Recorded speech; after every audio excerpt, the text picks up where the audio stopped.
My name's Bruce Mills. I'm the Emerging Economy Manager here at City Lithgow.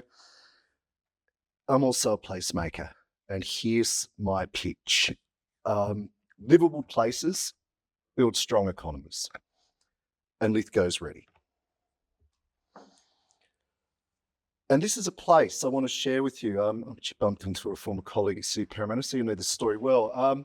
This is Centenary Square. It's a wonderful activated place in the heart of the Parramatta CBD. But only 10 years ago, that same place was called Church Street Mall. It was characterised by a retail cycle of decline, antisocial behaviours, adverse perceptions of safety.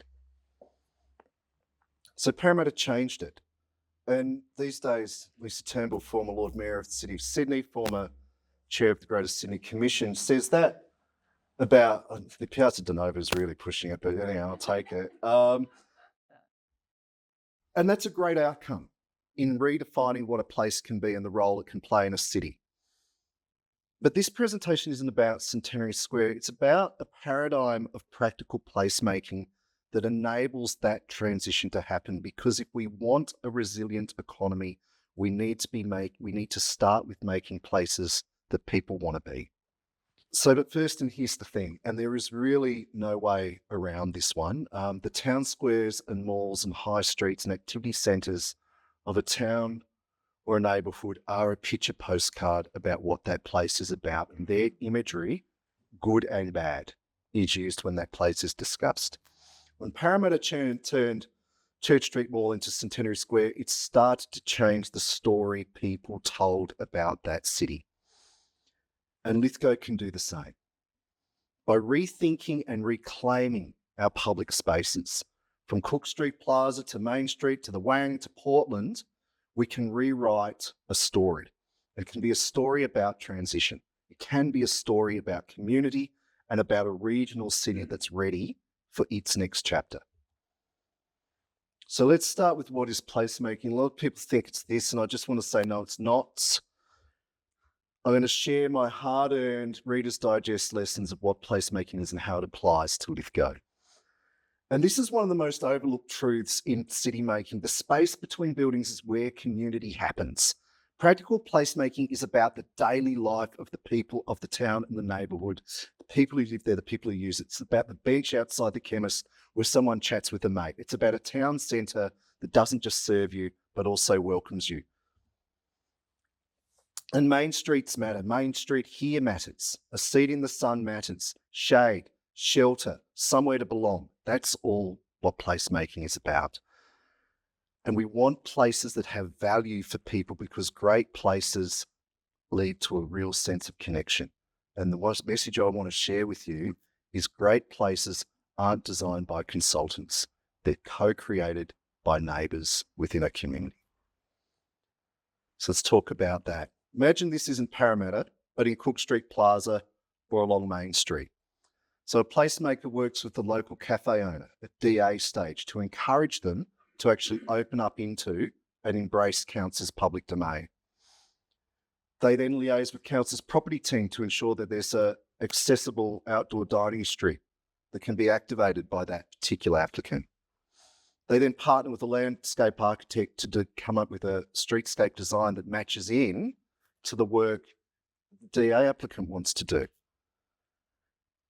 They then work with an events team to activate the space, and the public power box, that's public lighting, but the power box power, it goes onto the private wall of the applicant because someone had the foresight to ask and think about it that way, not as a series of individual projects, but as a seamless place that works because it was co-designed for the people, with the people who are actually going to use the space. And the space between buildings doesn't stop at the footpath. It includes the shop fronts, the awnings, the outdoor displays. There's some heritage buildings along Church Street in Parramatta, very similar to Main Street here in Lithgow. Our placemaking is also about influencing that eye-level, lived experience of a city. How we treat the whole space from the footpath to the shop front. You know, it's got to be this connected canvas, the way we go about thinking about places within this town. So the second tip I want to give you for practical placemaking is that placemakers aren't about designing and building assets. They certainly work with people who do, but they're actually creating a working system. And by that, I mean placemaking is human-centric. It's about the interaction between human beings and the built environment. That real-world system that creates the experiences we have in the public domain, where we want to live our best public lives in the public realm. So placemaking does bring together assets and infrastructure policy and programs, changes the system, anchors it at that eye level. I love that picture. So good placemaking means the cafe works because there's the footpath is shaded. Good placemaking means the event succeeds because there's power and bins and seats. The plaza feels alive and everything around it's part of a working system. We're bringing together in placemaking lots of disciplines and skills, stakeholders, community groups, and focusing them on the place-based issue.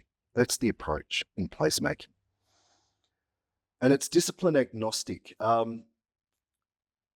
Can't be locked into a silo.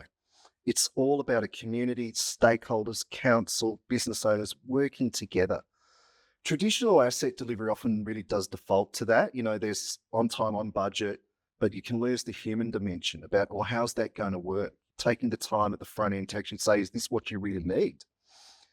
And discipline-led projects can also suffer from a similar type of tunnel vision, you know, where a landscape architect has a particular view, a social worker has a particular view, a planner has a particular view, an economic development officer has a particular view. And we need to be focusing on the actual narrative, the story that the community want to tell about a space. Because tackling place-based problems, they are wicked problems. They don't often have a simple linear solution. Public drain blocked, you know, investigate, excavate, make good, sorted, linear. Town square not working, Main Street suffering a retail cycle of decline. Well, a landscape architect might say what we need to do is add some public art and enliven the space. And a social worker might say, no, what we need is targeted interventions for the disadvantaged people congregating in the space. And an economic development officer might say, oh no, what we need is a business improvement district to improve the retail offering in the space. And it's like the three blind men and the elephant, right? We have to see the whole problem.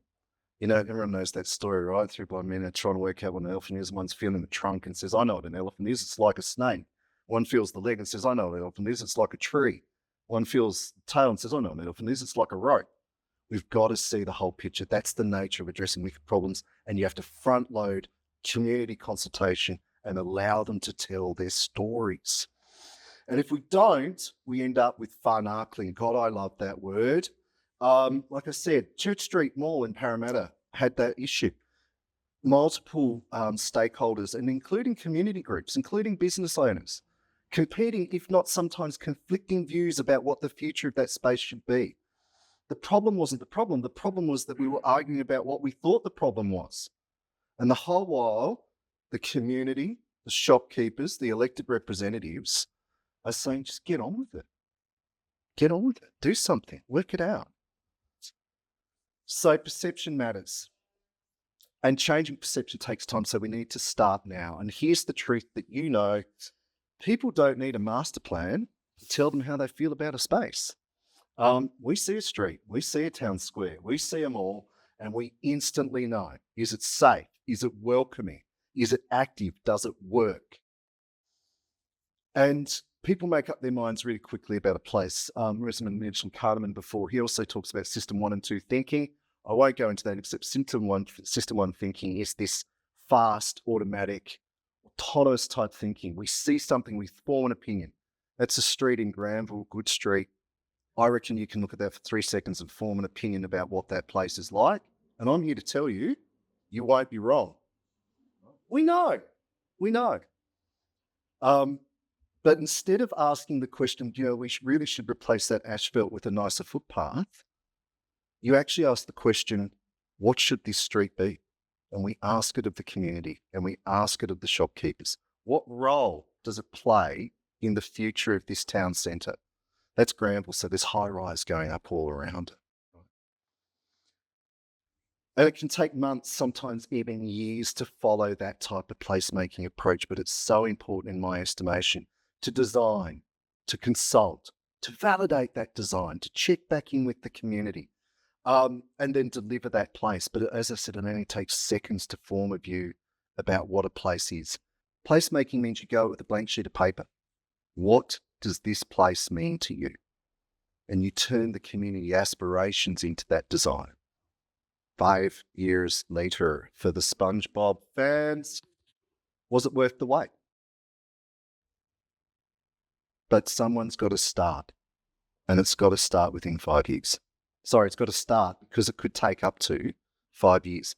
And has it changed your perception about what that place is now about? You know, a totally different view. You'd tell a totally different story about what that place means to its community, and the community can tell a totally different story about the role it plays in Sydney. And I think that's the opportunity for Lithgow. Placemaking is not often a democracy. It is sometimes a benevolent dictatorship, because sometimes someone loses something. We can't pretend that's not the case. They might lose a parking spot. They might lose a shortcut. They might completely disagree with the goal you're working towards, but you bring everyone together and you try and democratize a result. Now, we've all seen this one. The reason I share this is I love this as it's an example of what I think placemaking is. We try to go from this outcome to this outcome. It's better, right? Except this bloke. He had a corker view. And he doesn't know those people because we're talking about a shared space, right? A park or a main street. And he's the one that brings the counsellor and says, this is hopeless. I can't believe you're doing this. Look at what you've done to me. But the truth is we need to find a way to have the courage of our convictions to hold the course and take the time to talk to that person so that they can come on the jag. But the more important thing about starting consultation with a blank sheet of paper and listening to the community and let it tell its stories, work with the stakeholders, the business owners, the visitors, people who use the space. I used to think this comic, which many of us have seen, only had these 3 panels, but there is a third, which is just find the other way. Is there another way? We're so wrapped up in our own expertise that we believe we know what the answer has to be and we have to say this is what should be done, when if we actually just released ourselves and let ourselves feel humble and be guided by the wider group of stakeholders, we can find that other way. Ask the deeper why. Take time for those stories to be told. And it's certain type of people who really want to work that way, isn't it? Which brings me to placemakers have community values. Last one, nearly done. You need to be connected to the values of the community. That's not a cookie cutter, one size fits all approach. I'm not saying those pictures I showed you of Parramatta is what Lithgow should be. That's what that place should be. But I don't know if it's what a Main Street should be or a Portland should be or a Wang should be. I don't know. But I do know that the spaces between our buildings, the footpaths, the plazas, the corner blocks, the shop fronts, they're the glue of our social experience in a town like Lithgow. And when those spaces work, the town will work. Communities can work and people can feel connected. So if you involve yourself in placemaking, we'll be reaching out later in the year. Come with a drive to transform, not just maintain. Come with a desire to really connect to places and talk about what places mean to you and what you believe it can be, and really come with a belief that quality public life isn't optional, it's absolutely essential. Live our best public lives in the public realm. So to wrap it up, ultimately placemakers really want to deeply connect human beings to a physical space in a way that gives them meaning and allows them to live, as I said, the public aspect of their lives. It's a data-driven exercise, a lot of research and consultation, but it's not a science. It's just that very human aspect to it. It works at some, to me, really special intersection of the emotional human life and the physical built form. And I think Lithgow doesn't have to wait for a change. I think Lithgow wants to make a change, and I'm suggesting placemaking is a way to do it one place, one shopfront at a time. So whether you think you're a placemaker or not, I want to leave you with this map and this idea of the transformative power of 10. I love this little map of Lithgow. I found it online. It's full of stories and movement and memories, opportunities. You don't have to be a big city to have big ideas.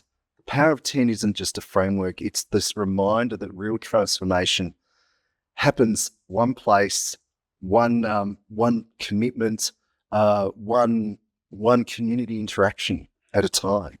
And Lithgow's next energy source to me is its people. And we look forward to working with you all. Thank you very much.